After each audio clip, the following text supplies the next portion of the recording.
ओम श्री गणेशाय नमः।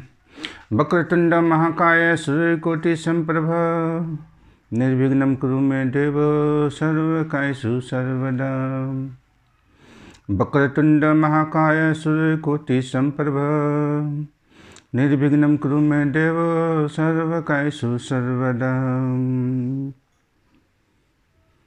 जय गणेश जी। हम सब भक्तों पर आप अपनी कृपा की दृष्टि कीजिए। जय माँ सरस्वती, आप हमारे लय में अपनी वाणी का संचार करें। राम कथा का 16वां दिन है।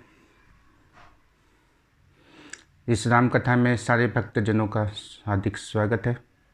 आइए हम पवन पुत्र हनुमान जी को आह्वान करते हैं। प्रभु, आपने सारी लीलाएं देखी है, मैंने तो कुछ देखा ही नहीं है, ना ही मुझे कुछ आता है। बस आप अपनी अमृत में कृपा की दृष्टि कीजिए, अमृत में कृपा के वर्षा कीजिए मेरे ऊपर, और मैं इस प्रभु के दिव्य लीला का वर्णन कर सकूं। ओम श्री परमात्मा ने नमः। परन बहु पवन कुमार खल बल पावक ज्ञान घन जासु हृदय आगार बसहि राम सर छाप धर्म। परन बहु पवन कुमार खल बल पावक ज्ञान घन जासु हृदय आगार बसहि राम सर चाप धर्म। हे प्रभु, मेरी तरफ से मेरा प्रणाम आप स्वीकार कीजिए, और मेरे पूर्वजों की तरफ से, मेरे सगे संबंधी और मेरे भक्तों की तरफ से भी प्रणाम स्वीकार कीजिए। जय श्री राम। श्री राम जय जय राम, श्री राम जय जय राम, सिया राम जय जय सिया राम, सिया राम जय जय सिया राम, सिया राम जय जय सिया राम। प्रभु श्री राम की कथा।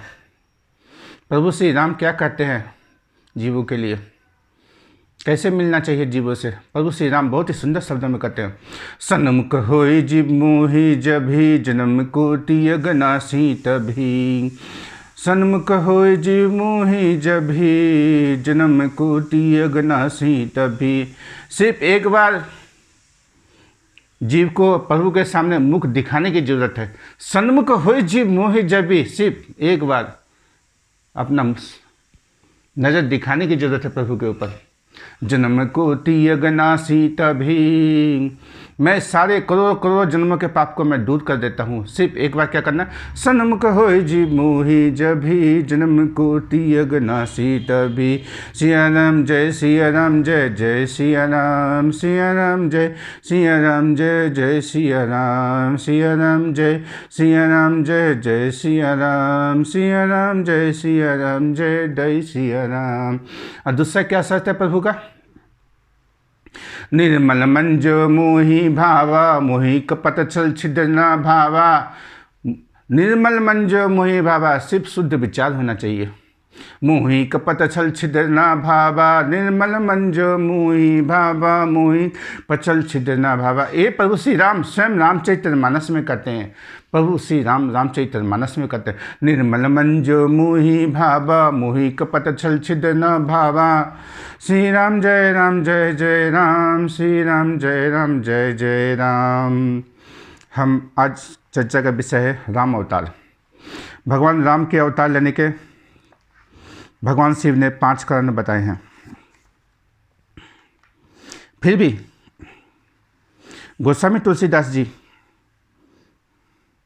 क्या कहते हैं, आइए सुनते हैं। गोस्वामी तुलसीदास जी मानस में वर्णन करते हुए कहते हैं, भगवान शिव ने जो 5 कारण बताए हैं वो तो कारण तो मुख्य है, पर फिर भी देखिए अवतार लेने का कारण क्या होता है। जैसे किसी अतिथि को अपने घर में बुलाना, उसे कहते हैं अवतार लेना, प्रकट होना। वही मेहमान को बुलाना, कोई मेहमान को अगर हम बुलाते हैं, मोबाइल करते हैं, फ़ोन करते हैं, तो वो आने का कोशिश नहीं करते हैं। हम यहाँ पर भगवान के प्रकट होने की बातें कर रहे हैं। श्री राम जय जय राम, रघुपति राघव राजा राम, पतित पावन सीताराम। श्री राम जय जय राम, श्री राम जय जय राम, श्री राम जय जय राम। भगवान राम का अवतार इस धरातल पर क्यों हुआ, हमारे लोक में प्रभु श्री राम क्यों आए, आज इस चर्चा का विषय है। इस मृत्यु लोक में भगवान क्यों पधारे? गोस्वामी तुलसीदास जी मानस में बहुत ही सुंदर वर्णन करते हैं।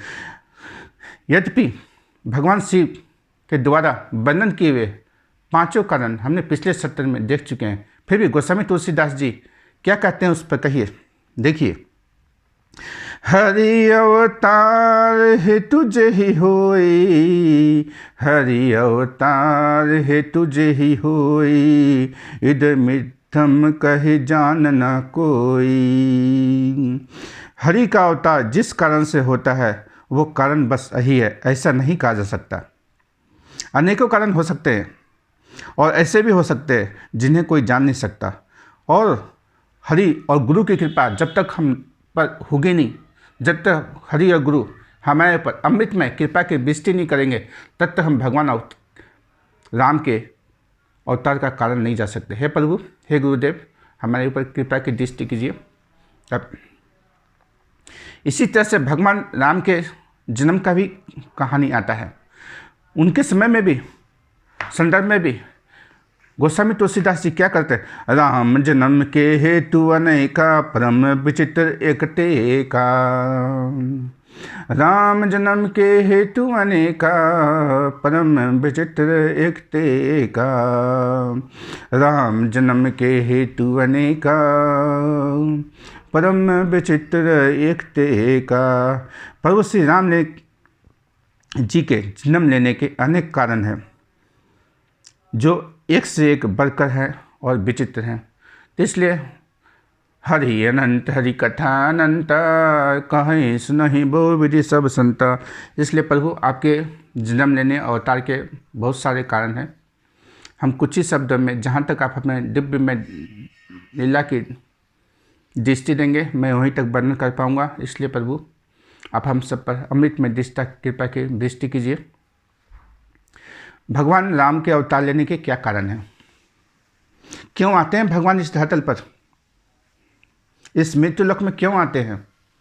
जिस तरह से हम कहीं जाने का प्लान करते हैं तो चलो मैं इससे ही मिल के आऊँगा, इससे ही मिल के आऊँगा, इस तरह से एक लिस्ट बन जाती है। इस तरह से एक तालिका सूची तैयार कर लेते हैं हम।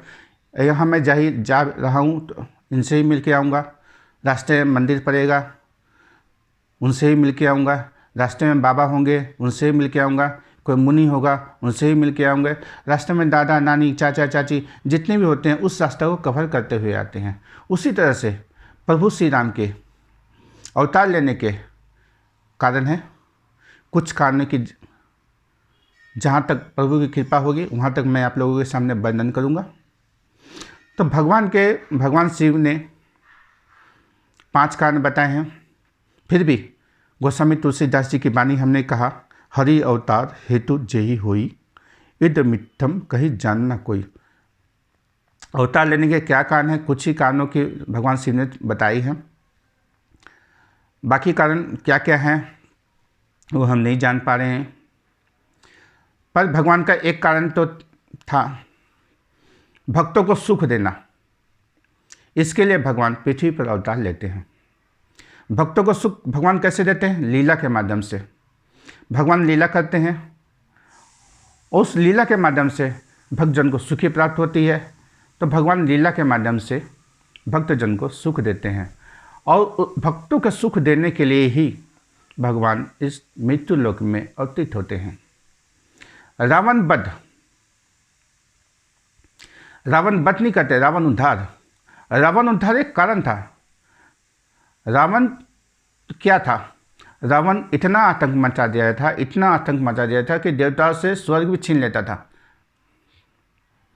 हमेशा देवताओं को धमकी देते रहता था और देवता लोग भी रावण से भागते थे।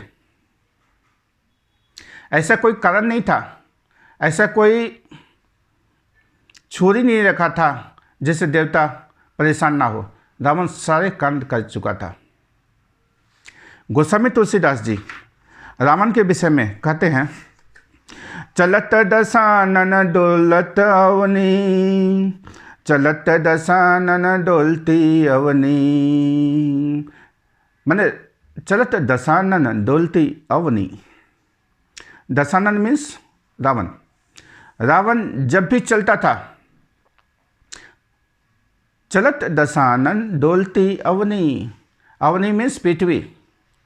जब भी दशानन चलता था, जैसे वॉकिंग करता था, जैसे ही रावण वॉकिंग करने लगता था, पृथ्वी जो है डगमगाने लगती थी, कंपन करने लगती थी। देवता लोग डर के भाग जाते थे। चलत दशानन डोलती अवनी, चलत दशानन डोलती अवनी, गज्जत गर्भ अस्तवी सुर रवनी। चलत दशानन डोलती अवनी, चलत दशानन डोलती अवनी, गर्भ गज्जत गर्भ अस्तभी सुर रवनी। चलत दशानन डोलती रवनी, गज्जत गर्भ अस्तभी सुर रवनी। चलत दशानन डोलती अवनी, मैं रावण जैसे ही वॉकिंग करता था और से ही जो है पृथ्वी कंपन करने लगती थी। गज्जत गर्भ अस्तवी सुर रवनी, गज्जत, और जैसे ही गर्जना करता था तो देवताओं की जो स्त्रियाँ थी उनके जो गर्भ थे वो गिर जाते थे। इसी को तुलसीदास जी ने मानस में वर्णन किया है। चलत दशानन डोलती अवनी, गज्जत गर्भ अस्तवी सुर रवनी। और क्या होता था? रावण आवत सुनेहु सकोहा। जब भी कहीं से पता चलता था कि रावण आ रहा है, देवंत के मेरु गिरी खोहा। जो देवता लोग हैं वो पर्वत के गुफाओं में छिप जाते थे। इस तरह से चलता रहा। एक दिन परेशान होकर सारे देवता लोग ब्रह्मा जी के पास गए। ब्रह्मा जी अपने ध्यान में मग्न थे। ब्रह्मा जी के पास ध्यान में जाकर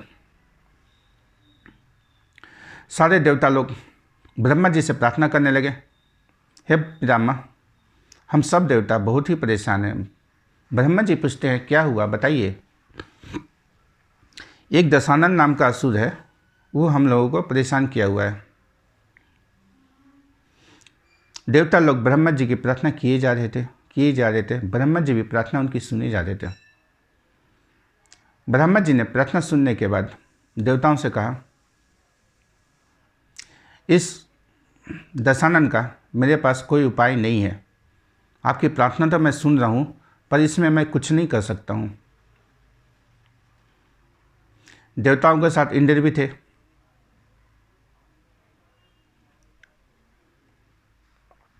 तो इंद्र और देवता सारे गण मिलके ब्रह्मा जी से पूछते हैं, हे पितामह, आप बताइए इस समस्या का क्या हो सकता है।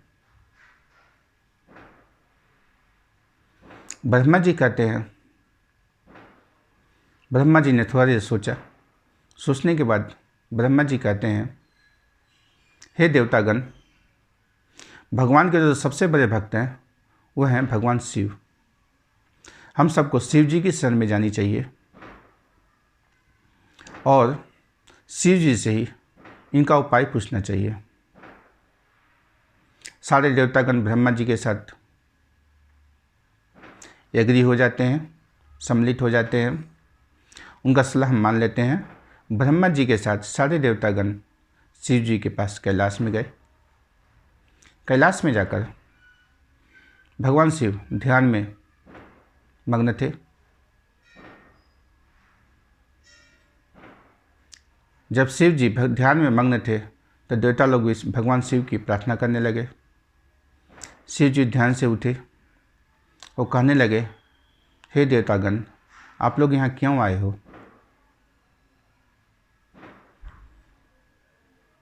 पहले तो देवतागण इधर उधर की बातें करने लगे। फिर देवतागण ने कहा, दशानन नाम का एक राक्षस है, वो हम लोगों के ऊपर आतंक मचाया हुआ है। शिव जी देवतागण की बातें सुन रहे थे। लास्ट में भगवान शिव ने कहा, इसका मेरे पास कोई उपाय नहीं है, तो हम सबको मिलकर भगवान के पास जाना चाहिए।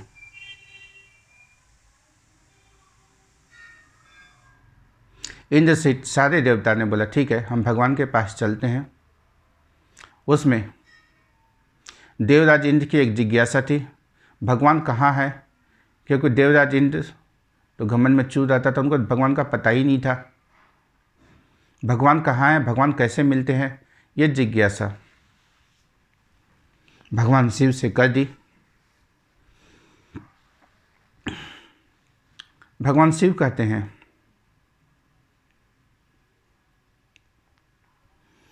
हरि व्यापक सर्वत्र समाना,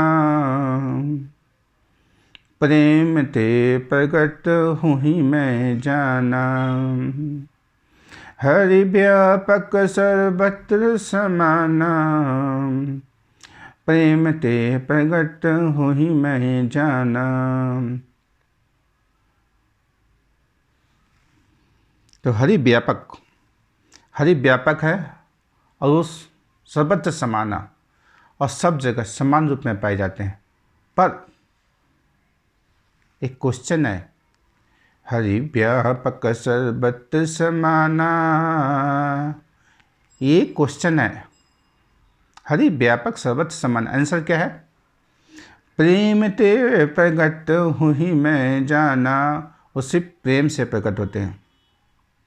जहाँ श्रद्धा है, जहाँ विश्वास है, वही हरि प्रकट होते हैं।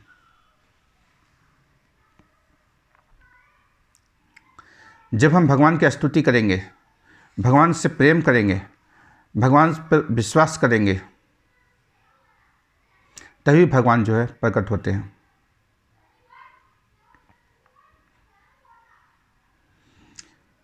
भगवान को प्रकट करने के लिए पहले आपको शुद्ध भक्त बनना पड़ेगा। जैसे प्रहलाद महाराज थे, उन्होंने खंबे से ही भगवान को प्रकट कर दिया। सिर्फ पिताजी के बोलने पर तू बता भगवान कहाँ है, ले मैं खंबे में मारता हूँ, भगवान निकल कर दिखा गए। बोले नरसिंह भगवान की जय। तो इस तरह से हजारों एग्जाम्पल, लाखों एग्जाम्पल हैं जो शास्त्रों के द्वारा सम्मत है, वर्णन किए गए हैं। तो जहाँ प्रेम है वहीं प्रभु का वास है। हरि व्यापक सर्वत्र समाना, प्रेम ते प्रगट हो ही मैं जाना। दूसरा उदाहरण हम ले सकते हैं। जैसे आपको पानी पर प्यास लगी है, आपको पानी पीना है।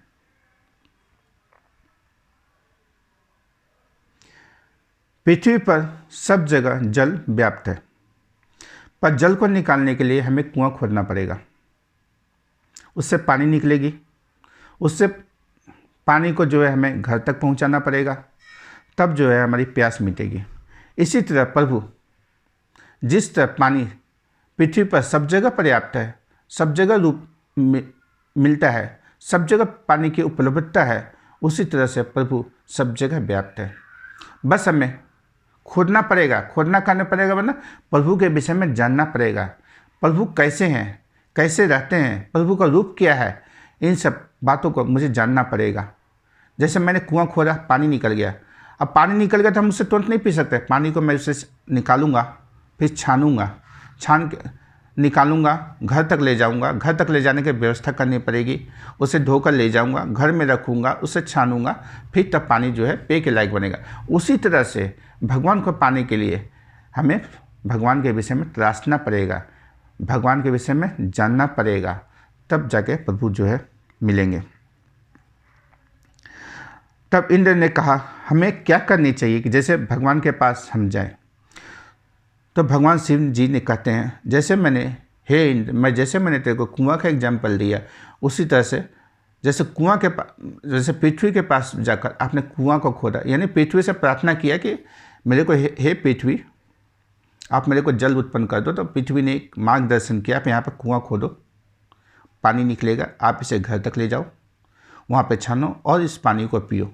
उसी तरह से भगवान की प्रार्थना करनी पड़ेगी। जिस तरह से पृथ्वी की प्रार्थना की, उसी तरह से भगवान की प्रार्थना करनी पड़ेगी। क्योंकि सिर्फ प्रार्थना ही एक ऐसा शब्द है जो जीव कर सकता है, बाकी जीवों में कोई क्षमता नहीं है। सब मिलकर भगवान की प्रार्थना करने लगे। और ये प्रार्थना क्या है, सुनिए। जय जय सुरनायक जन सुखदायक पनत पाल भगवंत, गोदुज हितकारी जय असुरारी सिंधु सुत प्रिय कंत। पालन सुर धरनी अद्भुत करनी मर्म न जानई कोई। जो सहज कृपाला दीन दयाला करऊ अनुग्रह सोई। जय जय अविनाशी सब घटवासी व्यापक परमानंदा। अभिगत गोटी तम प्रचलित पुनीत माया रहित मुकुंदा। जहि लागी बीरागी अति अनुरागी विकट मुनि वृंदा।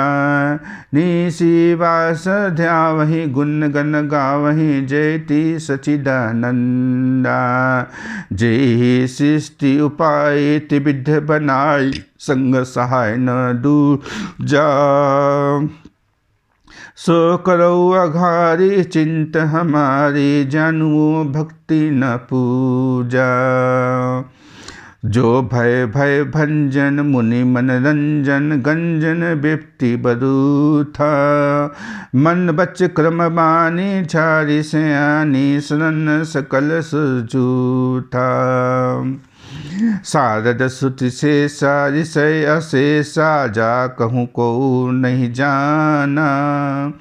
जही दिन प्यारे बेट पुकारे द्रबहु सोसी भगवाना। भव बारिधि मंदर सब विधि सुंदर गुण मंदिर सुख पुंजा। मुनि सिद्ध सकल सुर परम भयातु नमथ नाथ पद कंजा। श्री राम जय राम जय जय राम। श्री राम जय राम जय जय राम। श्री राम जय राम जय जय राम। श्री राम जय राम जय जय राम। आइए इसकी हिंदी अनुवाद सुनते हैं। जय जय सुरनायक जन सुखदायक पन्नत पाल भगवंता। जय जय सुरनायक। जय जय सुरनायक। सुरनायक का मतलब क्या होता है? देवता कहते हैं आप प्रभु, हम जो देवताओं के लीडर हैं आप ही हो प्रभु। हम जितने भी देवता हैं इन सबके जो लीडर हैं वो प्रभु आप ही हो।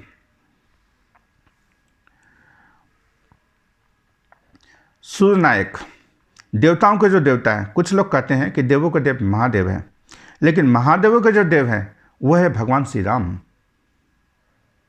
श्री राम जय राम जय जय राम। श्री राम जय राम जय जय राम। श्री राम जय राम जय जय राम। श्री राम जय राम जय जय राम। उस भगवान को हम राम और कृष्ण के रूप में जानते हैं। और ये स्तुति जहाँ पर हो रही है वहाँ भगवान शिव स्वयं शामिल हैं। जय जय सुरनायक जन सुखदायक पन्नत पाल भगवंता। प्रभु आप ही देवताओं के स्वामी हो। जय सुखदायक। और संसार में जितने भी व्यक्ति हैं आप सबको सुख देते हो। आप हम सबको सुख देते हो और सारे जीवों को सुख देता हूँ। और जो सूर्य प्रकाश हवा पानी जो भी संसार में मिल रहा है वो प्रभु सब आपकी कृपा से ही मिल रहा है।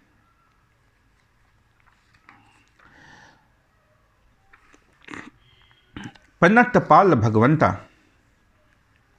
पन्नत पाल का अर्थ होता है शरणागत की रक्षा करना। पन्नत पाल का अर्थ होता है शरणागत। जो शरणागत जो शरण में आ गया उसकी रक्षा करना। बहुत ही अच्छा एग्जाम्पल भगवान देते हैं। जब विभीषण जी प्रभु से मिलने आ रहे थे तो सारे वानर सेना कहते हैं हे प्रभु ये तो रावण का भाई है। भेद लेन पथवा जस शीशा। ये तो हमारा भेद लेने के लिए आए हुए प्रभु। पर प्रभु कहते हैं शरणागत जी निज नित अनुमानी ते नर पावन पाप में नहीं बिलो कठानी। मीन्स शरणागत में आए हुए का प्रभु हमेशा रक्षा करता है। सिर्फ आपको प्रभु के शरण में जाने की जरूरत है। सिर्फ प्रभु के शरण में जाने की जरूरत है। तो प्रभु के पास जो भी आदमी शरण में आ जाता है वो पापी क्यों ना हो पर एक बार जब प्रभु के शरण में चला गया वो उद्धार हो गया। और प्रभु को सबसे ज़्यादा प्रिय क्या है? जो प्रभु के शरण में आ जाता है। प्रभु को भगवान शिव भी इतने प्रिय नहीं है, प्रभु को अपनी प्रिया लक्ष्मी जी भी इतनी प्रिय नहीं है, लेकिन जो प्रभु के शरण एक बार आता है वो आदमी उतना प्रिय है। प्रभु को गाय, ब्राह्मण और शरणागत में जो भी आदमी आते हैं वो प्रभु को प्रिय होते हैं। ये है पन्नत पल भगवंता का अर्थ। सिर्फ एक बार प्रभु के शरण में जाने की जरूरत है। वही गाय की वर्णन वही करते हैं। गोदुज हितकारी जय असुरारी सिंधु सता प्रिय कंता। गोदुज हितकारी माने गौ मीन्स गाय, द्विज हितकारी माने ब्राह्मण, जय असुरारी। असुरारी का अर्थ होता है असुरारी मीन्स असुर, माने जो आप असुरों के भी शत्रु हो। तो फिर एक प्रश्न आता है, असुरों के शत्रु हो तो प्रिय किसके हो? भगवान को सबसे ज़्यादा प्रिय हैं भगवान के भक्त। उसके बाद क्या करते हैं? सिंधु सुता प्रिय कंता। सिंधु सुता, सिंधु मीन्स समुद्र, सुता मीन्स कन्या। और समुद्र की जो लड़की है, समुद्र की लड़की कौन है? माता लक्ष्मी। वो भगवान को सबसे प्रिय है। पालन सूर्यधरणी, आप पृथ्वी का पालन करते हो, देवताओं का पालन करते हो। अद्भुत करनी, इन दोनों का कार्य करने के लिए आप अद्भुत अद्भुत कार्य करते हो। मर्म न जाने कोई, लेकिन आप ऐसे करते हो, क्यों करते हो? इस तथ्य को कोई नहीं जान सकता। जो सहज कृपाला, आप अपनी कृपा भक्तों पर बहुत ही सहज रूप में दे देते हो। कैसे भगवान कृपा करते हैं? भगवान की कृपा पाने के लिए हमें क्या करनी चाहिए? तो हमें भगवान की भक्ति करनी चाहिए। थोड़ी सी साधना कर देने पर, थोड़ी सी जप कर लेने पर, थोड़ा सा नाम लेने पर भगवान प्रसन्न हो जाते हैं और भगवान अपनी कृपा कर देते हैं। कृष्ण चैतामृत में, चैतन्य चैतामृत में कृष्णदास गोस्वामी कहते हैं, दीन अधिक दया कोरे भगवान। भगवान जो है दीन पे सबसे ज़्यादा दया करते हैं। जो आदमी दीन होता है, जो आदमी गरीब होता है, बस सिर्फ भाव दिखाने की जरूरी है और भगवान जो है तुरंत ही अपनी कृपा कर देते हैं। करो अनुग्रह सोई, तो कहने का तात्पर्य यह है, जो गाय पर आप कृपा करते हो, जो ब्राह्मणों पर आप कृपा करते हो, और जिस तरह से आप पृथ्वी पर कृपा करते हो, उसी तरह से हे प्रभु आप अपनी कृपा हम सब देवताओं के ऊपर दीजिए। और स्तुति करते हुए आगे कहते हैं, पहले इसको हम पूरे गा लेते हैं। जय जय सुरनायक जन सुखदायक पन्नत पाल भगवंता। गोदुज हितकारी जय असुरारी सिंधु सुत प्रिय कंता। पालन सुरधरनी अद्भुत करने मर्म न जाने कोई। जो सहज कृपाला दीन दयाला करो अनुग्रह सोई। उसके बाद इस स्तुति के बाद देवता क्या कहते हैं? जय जय अविनाशी घट घटवासी व्यापक परमानंदा। जय जय अविनाशी घट घटवासी व्यापक परमानंदा। अविगत गोतीतम चरित पुनीतम माया रहित मुकुंदा। जेहि लागी विरागी अति अनुरागी विगत मोह मुनि वृंदा। निशि मास ध्यावी गुण गण गावे जयति सचिदानंदा। कहते हैं जय जय अविनाशी, हे प्रभु आप अविनाशी हैं, आपका कोई नाश नहीं होता, ना ही आपके जीवन में इतनी क्षमता है कि आपका कोई नाश कर सके। आप हमेशा अक्षय हैं, आप कभी नाश होने के लायक, आपका हमेशा आप में कभी नाश नहीं होता। आप इस ब्रह्मांड के प्रत्येक कण कण में विद्यमान हैं। ऐसा कोई स्थान नहीं है जहाँ पर आपका निवास नहीं हो। हर कण में भगवान विद्यमान रहते हैं। व्यापक परमानंदा, आप हैं व्यापक और परम आनंद स्वरूप हैं। इसलिए हे प्रभु अविगत गोतीतम, अविगत का अर्थ होता है, हे प्रभु आप अज्ञेय हैं। अज्ञेय का अर्थ होता है जानना, और ज्ञेय का अर्थ होता है जान। अज्ञेय का मीन्स आपको कोई जान ही नहीं सकता, किसी भी माध्यम से कुछ भी करके प्रभु आपको कोई नहीं जान सकता। तो प्रश्न होता है, यदि हम भगवान को नहीं जान सकते तो भगवान को हम जानने का प्रयास क्यों कर सकते हैं? नहीं जानने का एक अर्थ ये दिखाया गया है, भगवान को सिर्फ भक्ति के माध्यम से ही जाना जा सकता है, ना वेदों के पढ़ने से, ना पाठ करने से, ना ही किसी नॉलेज से, सिर्फ भक्ति और सिर्फ भक्ति के माध्यम से जाना जा सकता है। जो गोपियाँ थीं, ब्रज मंडल में जो गोपियाँ थीं, वो कोई पढ़ी लिखी नहीं थी, कोई संस्कृत उन्हें आता नहीं था, पर सिर्फ प्रेम भक्ति, सिर्फ नाम उच्चारण से, रूप ध्यान से उन्होंने प्रभु को प्राप्त किया, और प्रभु को प्राप्त किया, और प्रभु उनके लिए अवतार लिया, और प्रभु यहाँ रासलीला किए। वही रासलीला के वर्णन हम आज सभी कर रहे हैं, देख रहे हैं। और गोपियों का प्रेम का एक कण भी प्रेम, गोपियों का प्रेम का अगर मिल जाए तो हम अपना जीवन सार्थक कर लेंगे। अविगत गो अतीतम, गो मीन्स होता है इंद्रियों, इंद्रियों को बस में करना। तो ये जो भगवान है हमारी सारी भौतिक इंद्रियों से परे हैं।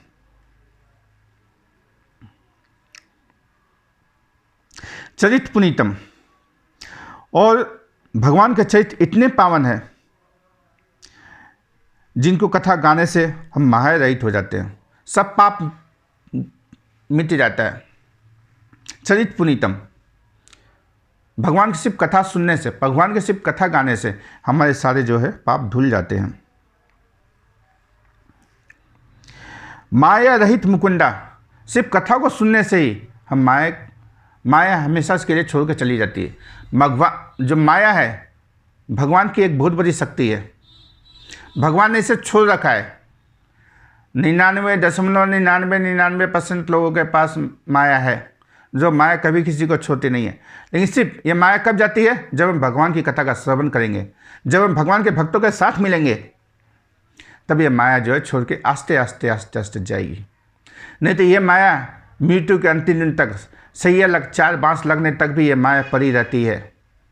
इस माया को छोड़ने का एक ही कारण है कि आप भगवान की शरण में जाइए। भगवान की शरण में आप कैसे जाएंगे? पहले भगवान की शरण में जाने से पहले भगवान की कथा सुननी पड़ेगी, जैसा माता सबरी ने किया है। प्रथम भक्ति संतन कर संगा, दूसरी रति मम कथा प्रसंगा।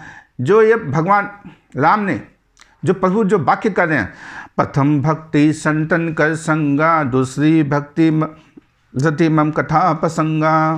प्रथम भक्ति संतन कर संगा, पहले भक्ति मेरे भक्तों की से करो, मेरे पहले भक्तों से मिलो।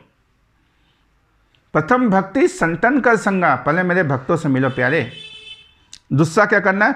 मम कथा प्रसंगा, और मेरी कथा सुनो, तब मैं प्रश्न होऊंगा और तब ये माया चली जाएगी। मुकुंदा, एक शब्द कहते हुए देवता कहते हैं कि प्रभु हम जब आपके चरित्र का गान करते हैं तभी हम माया से मुक्त हो जाते हैं और मुक्ति प्राप्त कर लेते हैं, इसलिए यहाँ पर मुकुंदा शब्द कहते हैं देवता। जेहि लागी विरागी अति अनुरागी, जैसे कोई व्यक्ति मोह और आसक्ति से रहित होकर, हे प्रभु आपका जो ये चरित्र है, आपका जो ये ध्यान है, आपका ध्यान करने से जितने भी मुनि वृंद है, जितने भी ऋषि मुनि, ये सारे ऋषि मुनि माया से मुक्त हो जाते हैं और आपका ध्यान करते हैं और आपका गुणगान करते हैं और जय सच्चिदानंद कहकर हम सभी देवतागण आपकी प्रार्थना करते हैं। जैसे माया से बद्ध जीव आपके चरित्र को नाम लेने से ही मुक्त हो जाते हैं, ऐसे ही प्रभु ये जो असुर है इनसे हमें मुक्त करा दीजिए। आगे कहते हैं, जेहि सृष्टि उपाय त्रिविध बनाई, संग सहाय न दूजा, सो करो अघारी चिंत हमारे, जानू भक्ति न पूजा, सो भव भय भंजन, मुनि मनरंजन, गंजन विप्ति बरू था, मन बच क्रम बानी झाड़ी से आनी, शरण सकल सुरजू था। जेहि सृष्टि उपाय त्रिविध बनाई, हे प्रभु, तीनों गुणों से जिस तरह से आपने सृष्टि की रचना की, सत्वगुण, रजोगुण और तमोगुण से बना है, संग सहाय न दूजा, आपने किसी की भी हेल्प नहीं ली इसको बनाने में, पूरे सृष्टि को बनाई में पूरे में 3 गुण अर्पण किए और तीनों को बनाने में कोई आपने हेल्प किसी के व्यक्ति की प्रभु नहीं ली। इसी तरह से आप प्रभु मेरी सहायता कीजिए।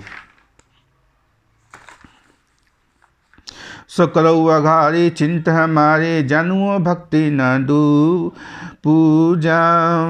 सो करो अघारी चिंत हमारे, जानुओ भक्ति न पूजा।